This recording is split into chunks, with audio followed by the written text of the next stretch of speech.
तो इन्होंने गुरु तत्व पर बड़ी सुंदर व्याख्यान किया है। उन्होंने कहा, बंदौ गुरु पद कंज कृपा सिंधु नर रूप हरि महामोहतम पुंज जासु बचन रवि कर निकर। मैं केवल गुरु के वचन पर बोलूंगा, सब पर बोलूंगा तो उतना समय नहीं है। गुरु जब बोले तो उसकी बात सुनने के बाद जैसे सूर्योदय होने पर बाहर का अंधकार नष्ट हो जाता है, वैसे उसकी बात सुनने पर भीतर का अंधकार नष्ट हो जाए, अज्ञान नष्ट हो जाए, अविवेक नष्ट हो जाए, माया नष्ट हो जाए। बोले जासु बचन रवि कर निकर। बोले ऐसे गुरु के श्री चरणों को क्या करना चाहिए?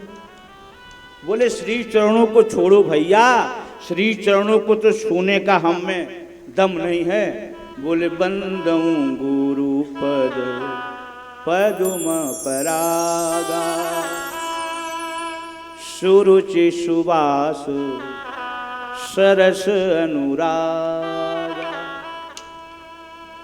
अमी अमूरी में चूरन चारु समन सकल भव रुज परिवार।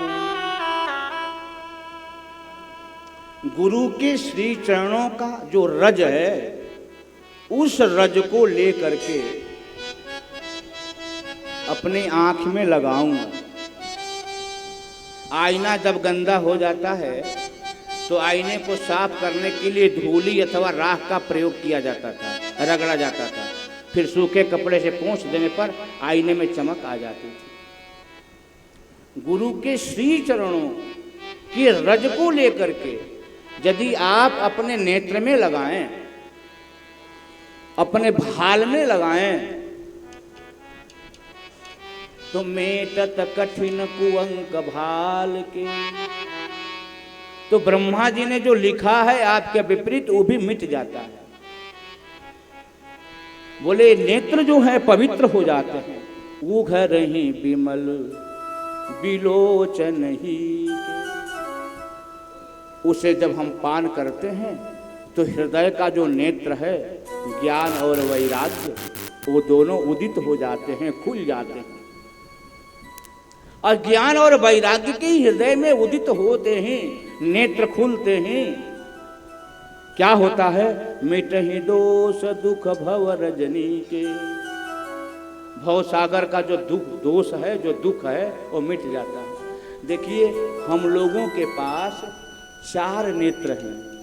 2 नेत्र बाहर हैं, 2 नेत्र भीतर हैं। ये जो 2 नेत्र बाहर हैं, ये बाहर बाहर देखने के लिए हैं, और जो 2 नेत्र भीतर हैं वो भीतर देखने के लिए हैं। वो जो 2 नेत्र भीतर हैं वो बंद हो गए हैं, मोतियाबिंद नहीं हुआ है। छोटे छोटे जब बच्चे जन्म लेते हैं तो आंख नहीं खोलते हैं, आंख बंद किए रहते हैं। इसका मतलब क्या? अभी अभी वो जन्म लिया है।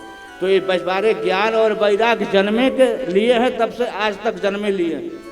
हम तो 80 साल के हो गए, लेकिन ये अभी अभी जन्म लिए तो जन्मे लिए हैं, अभी बढ़ ही नहीं रहे। हम तो बढ़ रहे हैं, ये नहीं बढ़ रहे हैं। ये कब बढ़ेंगे? ये बढ़ेंगे तब जब ऐसे विवेकी गुरु के श्री चरणों को धो करके हम पिएंगे। जब वो भीतर जाएगा रज, तब जाकर के जागेंगे।